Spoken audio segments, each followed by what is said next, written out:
റിസ്ട്രെയിന്റെ കാര്യത്തിൽ പല തർക്കങ്ങളും ഇടവേള സമയത്ത് പോലും നടന്നു. ഞാനത് തീർച്ചയായിട്ടും എൻജോയ് ചെയ്തു. പല പെർസ്പെക്ടീവ്സും കിട്ടി.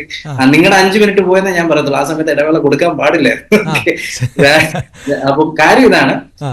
ഒരു ചെറിയ ഉദാഹരണം പറയാം. ട്രംപിന് അദ്ദേഹത്തിന്റെ രാജ്യം വലുതുപോലെ എനിക്കും എന്റെ ശമ്പളം പ്രധാനപ്പെട്ടതാണ്. ബ്രേക്ക് കൊടുക്കാൻ ഒരു കാര്യം ശ്രീ മിഥുൻ പറഞ്ഞതിലോട്ട് ആഡ് ചെയ്യാം. ഈ റിസ്ട്രെയിന്റെ ആവശ്യം അവരുടെ പ്രൊട്ടക്ഷന് വേണ്ടിയാണെന്ന് പറഞ്ഞു. ഒരു ചെറിയ എക്സാമ്പിൾ പറയാം. രണ്ടാമത്തെ ഫ്ലൈറ്റില് US ഇങ്ങോട്ട് വിട്ട രണ്ടാമത്തെ ഫ്ലൈറ്റിൽ 2 പേരുണ്ട്. താങ്കൾക്ക് വായിച്ചു നോക്കാം. സന്ദീപ് ആൻഡ് പ്രദീപ് പഞ്ചാബിലെ പട്യാലയിൽ നിന്നുള്ള ആളുകളാണ്. 2023 പട്യാലയിൽ ഒരു കൊലപാതകം നടത്തിയതിനു ശേഷം അവർ നാട് വിട്ട് അമേരിക്കയ്ക്ക് പോന്നു.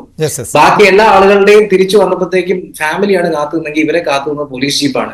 അങ്ങനെ ക്രൈം റെക്കോർഡുള്ള ആളുകളെ കൊണ്ടുവരും കൂടെയാണ് അവർ രക്ഷപ്പെടാൻ ശ്രമിക്കാം, അറ്റാക്ക് ചെയ്യാൻ ശ്രമിക്കാം, ഹൈജാക്ക് ചെയ്യാൻ ശ്രമിക്കാം. ഇങ്ങനെയുള്ള സാധ്യതകളില്ലേ? അങ്ങനെയുള്ളപ്പോൾ തീർച്ചയായിട്ടും റിസ്ട്രെയിൻ ചെയ്യാതെ പറ്റില്ല.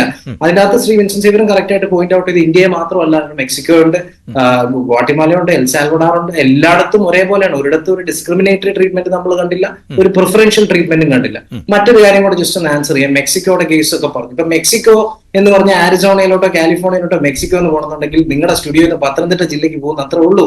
അപ്പൊ അങ്ങനെയുള്ളത് അവർക്ക് ഫ്ലൈറ്റ് വിട്ടോ റോഡ് മാർഗമോ എങ്ങനെ വേണമെങ്കിലും കൊണ്ടുവരാം. അത് എക്സ്പെൻസീവ് അഫെയർ അല്ല. ഇന്ത്യയെ സംബന്ധിച്ചിടത്തോളം ഈ 10,000 പേരെ തന്നെ കൊണ്ടുവരണമെങ്കിൽ US ഈ അളവിൽ പോയി കഴിഞ്ഞാൽ 180 ഫ്ലൈറ്റ് വിടണം. ഞാൻ നേരത്തെ പറഞ്ഞ ഫസ്റ്റ് ക്ലാസ് ടിക്കറ്റിന്റെ 5 ഇരട്ടി ചെലവ് മുടക്കിയാണ് ഒരാളെ ഇവിടെ കൊണ്ടുവരുന്നത്. അപ്പം അത്രമാത്രം ചെലവ് മുടക്കി ഇന്ത്യക്ക് കൊണ്ടുവരാൻ താങ്ങാൻ പറ്റുമെന്നുള്ള കാര്യത്തിൽ മാത്രമല്ല 10,000 എന്നുള്ള ഇപ്പോഴത്തെ കണക്കാണ്.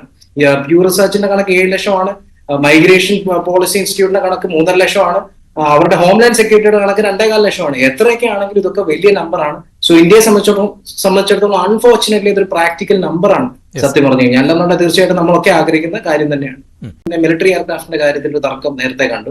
ഒരു കാര്യം ഇത്ര ആലോചിച്ചാൽ മതി. കൊമേഴ്ഷ്യൽ എയർക്രാഫ്റ്റും ഐസിന്റെ ചാർട്ടേഡ് ഫ്ലൈറ്റിന്റെയും 5 ഇരട്ടി ചാർജിനാണ് ഒരു മിലിറ്ററി എയർക്രാഫ്റ്റിൽ അമേരിക്കൻ കൊണ്ടുവരേണ്ടതുണ്ടെങ്കിൽ. അതായത് ഒരു മണിക്കൂർ ഓടണമെങ്കിൽ $28,500 അഥവാ 25 ലക്ഷം രൂപ കണക്കെടുക്കുകയാണെന്നുണ്ടെങ്കിൽ ഈ ഓരോ പാസഞ്ചറിനും ഒരു കൊമേഴ്ഷ്യൽ ഫ്ലൈറ്റിൽ ഫസ്റ്റ് ക്ലാസ് ടിക്കറ്റ് പോകുന്നതിന്റെ 5 ഇരട്ടി പൈസക്കാണ് ഇവിടെ കൊണ്ടുവരുന്നത്. അങ്ങനെ ട്രംപ് ചെയ്യണമെങ്കിൽ അത്രയും പൈസ അതേ മുടക്കുന്നുണ്ടെങ്കിൽ അതിന്റെ റീസൺ ഉണ്ട്. എന്താണ് ആ റീസൺ എന്ന് ചോദിച്ചു കഴിഞ്ഞാൽ ഇത്രയും കാലം കഴിഞ്ഞ 4 വർഷക്കാലം കൊണ്ട് കണക്കിൽപ്പെടുന്ന തന്നെ 1.1 crore 1 കോടിയിലേറെ ഇല്ലീഗൽ ഇമിഗ്രൻസ് ആണ് മെക്സിക്കോ ബോർഡർ വഴി സദേൺ ബോർഡേഴ്സ് വഴി അമേരിക്കയിൽ എത്തിപ്പെട്ടത്. അവരെ ഒഴിവാക്കും, അവരെ ഡീപ്പോർട്ട് ചെയ്തിരിക്കും എന്ന് അദ്ദേഹം വാക്ക് കൊടുത്തിട്ടാണ് അത്രയും പേര് 78 മില്യൺ ആളുകൾ വോട്ട് ചെയ്ത് അദ്ദേഹത്തിനെ പ്രസിഡന്റ് ആക്കിയത്. അപ്പൊ അദ്ദേഹം 2 മെസ്സേജ് ഇതുകൊണ്ട് ഉദ്ദേശിക്കുന്നത്. ഒന്ന്, നിങ്ങൾ എന്നെ പ്രസിഡന്റ് ആക്കി, ഞാൻ വാക്ക് പാലിച്ചു, ഡീപ്പോർട്ട് ചെയ്യുന്നു. രണ്ടാമത്തെയാണ് ഇമ്പോർട്ടന്റ് മെസ്സേജ്. ഒരു ചെറിയ അനാലജി പറയാം. കോളേജിലൊക്കെ പഠിപ്പിക്കുന്ന ആളുകളാണ് അറിയാം. വർഷങ്ങളായിട്ട് കോപ്പി അടിക്കുന്ന സിസ്റ്റം കേരളത്തിൽ പല യൂണിവേഴ്സിറ്റികളിലും ഉണ്ട് അല്ലെ? ആ കോപ്പി അടിക്കുമ്പോൾ പലപ്പോഴും അധ്യാപകര് അവർക്ക് ദേഹത്തോതിൽ അവർ ചെയ്യുന്ന വെച്ചാൽ താക്കീത് കൊടുത്ത് വിടുക ചെയ്യുന്നത്. അങ്ങനെയുള്ള യൂണിവേഴ്സിറ്റികളിൽ വീണ്ടും വീണ്ടും ഈ കോപ്പി അടി തുടരും, അവസാനം വഷളാവും. നേരെ തിരിച്ച് ഇതിൽ ഒരാളെ ഡീബാർ ചെയ്ത് അയാളുടെ ഫോട്ടോ നോട്ടീസ് ബോർഡിൽ ഇട്ട് കഴിഞ്ഞ് കഴിഞ്ഞാൽ പിന്നെ കോപ്പി അടി എന്നുള്ള കാര്യം 3 വർഷത്തേക്ക് അവിടെ നടക്കില്ല. അതാണ് ട്രംപ് ചെയ്തത്. ഈ ഡീപ്പോർട്ടേഷൻ എന്ന് പറയുന്നത് ഒബാമയുടെ കാലഘട്ടത്തിലുണ്ട്, ബൈഡന്റെ കാലഘട്ടത്തിലുണ്ട്. ഇൻഫാക്ട് 2024 നോക്കി ഏകദേശം 1300 ആളുകളെ ഡീപ്പോർട്ട് ചെയ്തു ബൈഡൻ. ആരും അറിഞ്ഞില്ല, അതിന്റെ ഭീകരത ആരും കണ്ടില്ല. അതുകൊണ്ട് എന്ത് പറ്റി? 2024 അവസാനമാണ് ഈ പറയുന്ന തിരിച്ചു വന്ന ആൾക്കാരിൽ പലരും അങ്ങോട്ട് പോയത്.